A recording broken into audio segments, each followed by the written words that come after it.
Um Curso em Milagres, Prefácio. Esse prefácio foi escrito em 1977, em resposta aos muitos pedidos para que se fizesse uma breve introdução a um curso em milagres. As duas primeiras partes, Como Veio a Existir e O que é, são de autoria de Ellen Schuckman. A parte final, O que diz, foi escrita pelo processo de editado interno descrito no prefácio. Como veio a existir? Um curso em milagres começou com a decisão repentina de duas pessoas de se unirem com uma meta comum. Seus nomes eram Ellen Schuckman e William Thetford, professores de psicologia médica na Faculdade de Medicina e Cirurgia da Universidade de Columbia, na cidade de Nova York. Quem eram eles não importa, exceto que a história mostra que com Deus todas as coisas são possíveis. Eles eram tudo menos pessoas interessadas no espiritual. O seu relacionamento era difícil e frequentemente tenso, e eles estavam preocupados com o nível de aceitação pessoal e profissional em suas vidas e com o status. Em suma, tinham investido de forma considerável nos valores do mundo. As suas vidas dificilmente estavam de acordo com qualquer coisa que o curso advoga. Ellen, que recebeu o material, descreve a si mesma nestes termos: psicóloga, educadora, teoricamente conservadora e ateísta em minhas crenças. Eu estava trabalhando num ambiente altamente acadêmico e de muito prestígio. De repente, algo aconteceu que desencadeou uma série de eventos que eu nunca poderia ter previsto. O chefe do meu departamento inesperadamente anunciou que ele estava cansado dos sentimentos raivosos e agressivos que as nossas atitudes refletiam, e concluiu dizendo que tem que haver um outro jeito. Como se eu estivesse esperando esse sinal, concordei em ajudar e a achá-lo. Aparentemente, esse curso é o outro jeito. Apesar das suas intenções serem sérias, eles tiveram muita dificuldade em iniciar o seu empreendimento conjunto, mas tinham dado ao Espírito Santo um pouco de boa vontade, que, como o curso enfatiza uma e outra vez, é suficiente para captá-lo a usar qualquer situação para os seus propósitos, suprindo-a com o seu poder. Continuando o relato de Ellen, feito na primeira pessoa. 3 meses estarrecedores precederam o manuscrito em si, durante os quais Bill sugeriu que eu anotasse os sonhos altamente simbólicos e as descrições das estranhas imagens que vinham a mim. Apesar de já ter aprendido a me acostumar mais ao inesperado naquela altura, eu me surpreendi muito quando escrevi: esse é um curso em milagres. Essa foi a minha apresentação à voz. Ela não tinha som, mas parecia estar me dando um tipo de ditado interno e rápido que eu anotava num caderno de taquigrafia. O ato de escrever nunca era automático. Podia ser interrompido a qualquer momento e depois continuava naquele ponto. Isso me deixava muito desconfortável, mas nunca me ocorreu seriamente parar. Parecia ser um projeto especial que eu tinha aceito de alguma forma, em algum lugar. Ele representava um empreendimento feito em colaboração verdadeira entre Bill e eu, e muito da sua significação, eu tinha certeza, está nisso. Eu anotava o que a voz dizia e lia para ele no dia seguinte. Ele então datilografava o que eu lhe ditava. Eu imagino que ele tenha dito o seu projeto especial também. Sem o seu apoio e encorajamento, eu nunca teria sido capaz de realizar o meu. Todo o processo levou aproximadamente 7 anos. O texto veio primeiro, depois o livro de exercícios e finalmente o manual dos professores. Apenas algumas modificações de só menos importância foram feitas. Os títulos dos capítulos e subtítulos foram inseridos no texto e algumas das referências mais pessoais que ocorreram no início foram omitidas. Exceto isso, o material não sofreu modificações substanciais. Os nomes dos colaboradores na transcrição do curso não aparecem porque o curso pode e deve se manter por si próprio. Não se pretende que ele venha a ser a base para outro culto. O seu único propósito é suprir um caminho no qual algumas pessoas serão capazes de encontrar o seu próprio professor interno. O que é? Como o seu título indica, o curso é todo composto por um instrumento de ensino. Consiste de 3 livros: o texto, de 721 páginas, o livro de exercícios para estudantes de 512 páginas e o manual de professores de 94 páginas. A ordem que os estudantes escolhem usar os livros e as formas nas quais o fazem depende de suas necessidades e preferências particulares. O currículo que o curso propõe é cuidadosamente planejado e explicado passo a passo, tanto ao nível teórico quanto ao prático. Ele enfatiza a aplicação prática mais do que a teoria e a experiência mais do que a teologia. Declara especificamente que uma teologia universal é impossível, mas uma experiência universal não só é possível como necessária. Apesar de ser cristão em seus princípios, o curso envolve temas espirituais universais. Enfatiza que é apenas uma versão do currículo universal. Existem muitas outras. Essa se diferencia das outras apenas em forma. Todas conduzem a Deus no final. O texto é amplamente teórico e estabelece os conceitos nos quais o sistema de pensamento do curso se baseia. As suas ideias contêm o fundamento para as lições do livro de exercícios. Sem a aplicação prática que o livro de exercícios provê, o texto permaneceria em grande parte apenas uma série de abstrações que dificilmente seriam suficientes para realizar a reversão de pensamento que é o objetivo do curso. O livro de exercícios inclui 365 lições, uma para cada dia do ano. No entanto, não é necessário fazer as lições nesse ritmo, e cada pessoa pode querer ficar em uma lição particularmente atraente por mais de um dia.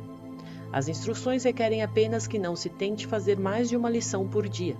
A natureza prática do livro de exercícios é salientada pela introdução às lições, que enfatiza a experiência através de aplicações práticas, mais do que um comprometimento anterior a uma meta espiritual.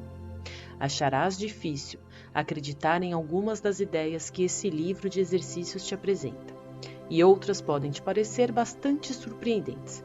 Isso não importa. Meramente te é pedido que aplique as ideias assim como és dirigido a fazer. Não te é pedido para julgá-las em absoluto. Só te é pedido que use-as. E o uso destas ideias que lhes dará significado para ti te mostrará que são verdadeiras. Lembra-te apenas disso.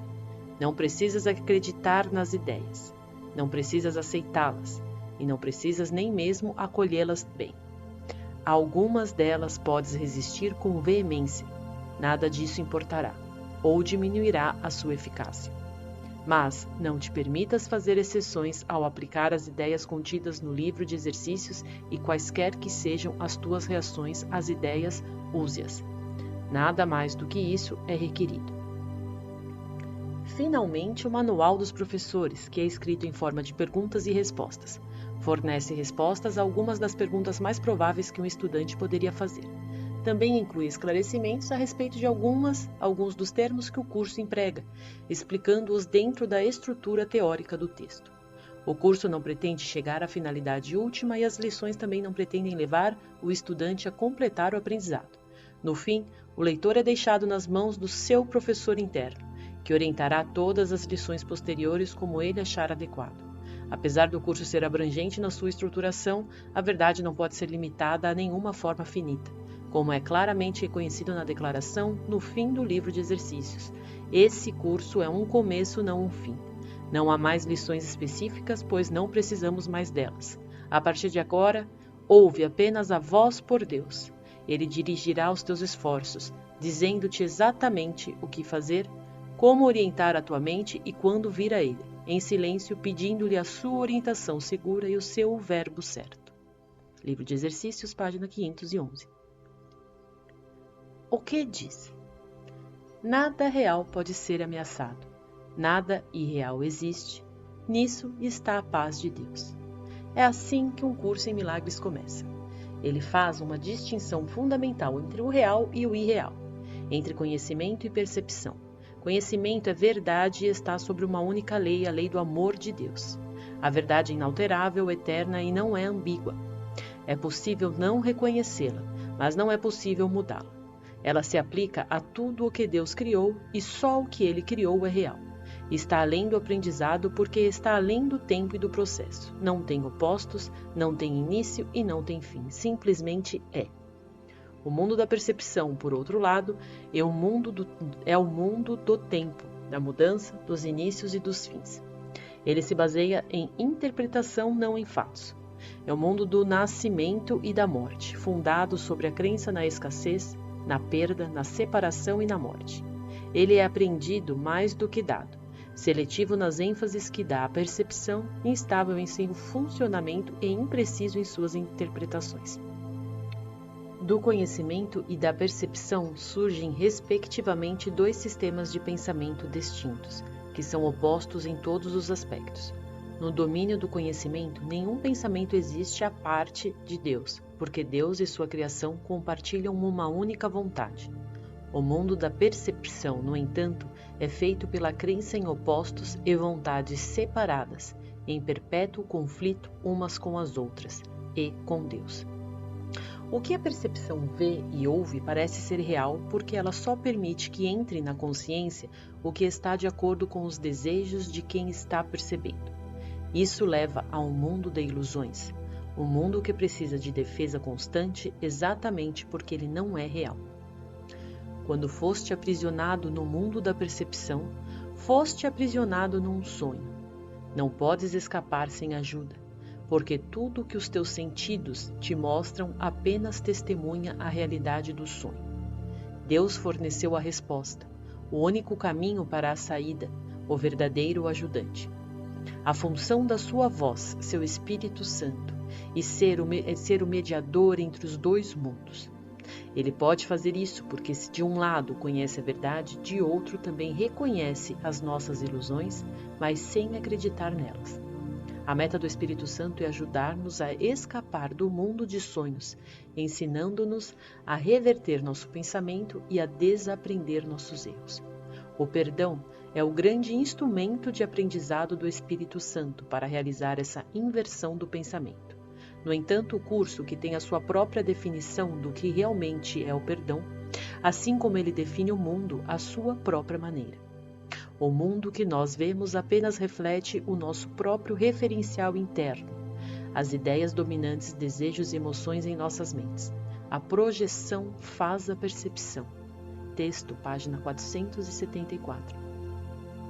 Nós olhamos antes para dentro, decidimos o tipo de mundo que queremos ver e então projetamos esse mundo lá fora, fazendo dele a verdade tal como a vemos. Nós fazemos com que ele seja verdadeiro através das nossas interpretações do que estamos vendo.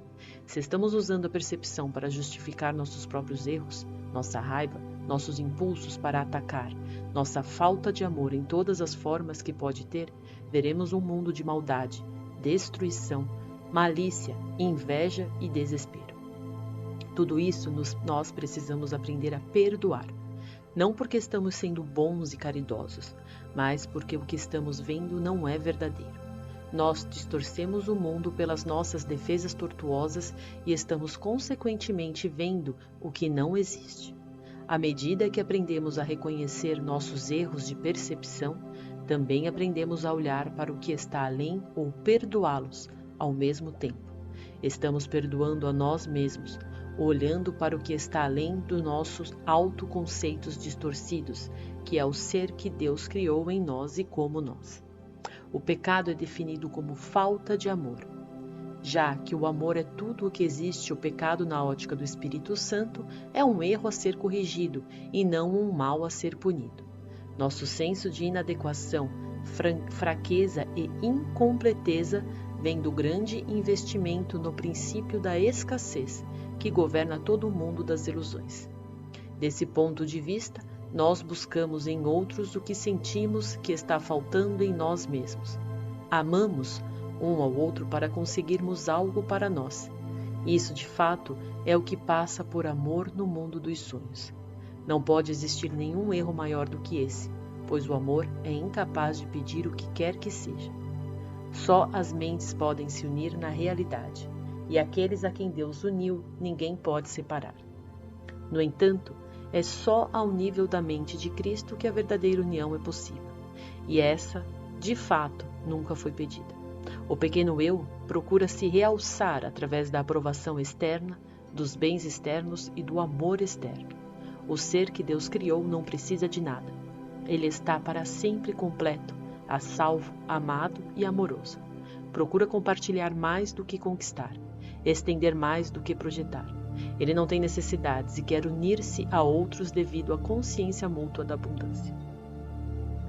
Os relacionamentos especiais do mundo são destrutivos, egoístas e infantilmente egocêntricos. No entanto, sedados ao Espírito Santo, esses relacionamentos podem vir a ser as coisas mais santas na Terra, os milagres que indicam o caminho para o retorno ao céu. O mundo usa os seus relacionamentos especiais como uma arma final de exclusão e uma demonstração no estado de separação. O Espírito Santo os transforma em lições perfeitas de perdão e lições que nos levam a despertar do sonho. Cada um é uma oportunidade de deixar que as percepções sejam curadas e os erros corrigidos. Cada um é uma chance de perdoar a si mesmo perdoando ao outro. E cada um vem a ser mais um convite ao Espírito Santo e à lembrança de Deus. A percepção é uma função do corpo e, portanto, representa um limite na consciência. A percepção vê através dos olhos do corpo e ouve através dos ouvidos do corpo. Evoca as respostas limitadas que o corpo dá. O corpo parece ser amplamente automotivado e independente, no entanto, ele responde só às intenções da mente. Se a mente quer usá-lo para o ataque em qualquer forma, ele vem a ser vítima da doença, da idade e da decadência. Se em vez disso a mente aceita o propósito que o Espírito Santo tem para ele, ele vem a ser um meio útil de comunicação com os outros, invulnerável por tanto tempo quanto for necessário, para ser gentilmente deixado de lado quando a sua utilidade chegar ao fim. Em si mesmo ele é neutro, como tudo no mundo da percepção, e usado para os objetivos do ego ou do Espírito Santo, dependendo inteiramente do que a mente quer. O oposto da ótica que se tem com os olhos do corpo é a visão de Cristo, que reflete força em vez de fraqueza, união em vez de separação, e amor no lugar do medo.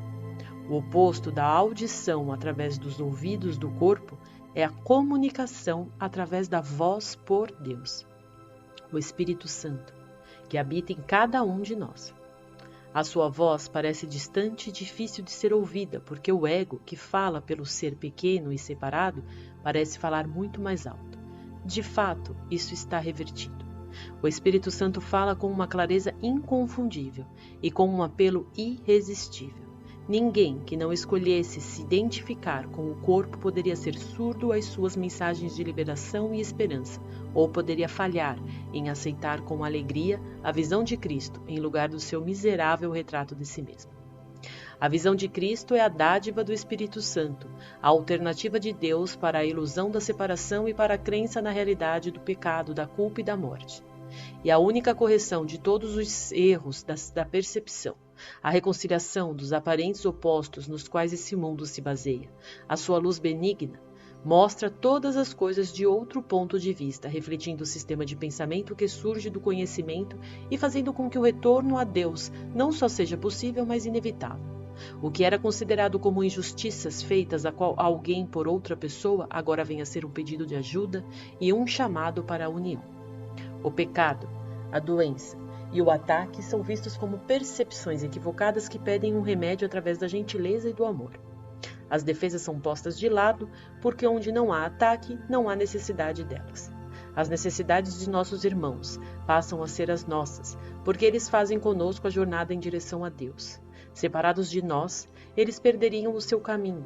Sem eles, nós nunca poderíamos achar o nosso. O perdão é desconhecido no céu, onde a sua necessidade seria inconcebível.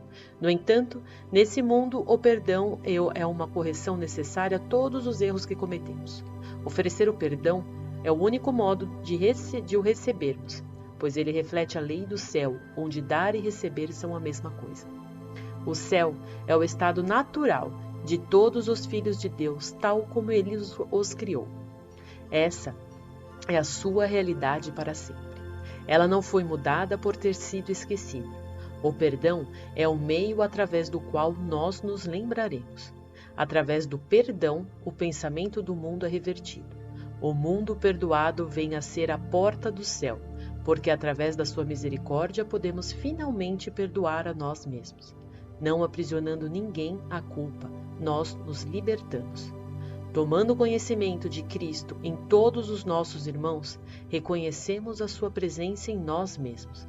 Esquecendo todas as nossas percepções equivocadas e sem nada do passado para nos deter, podemos nos lembrar de Deus. Além deste aprendizado, não podemos ir. Estamos prontos e o próprio Deus dará o passo final em nossa viagem de volta a Ele.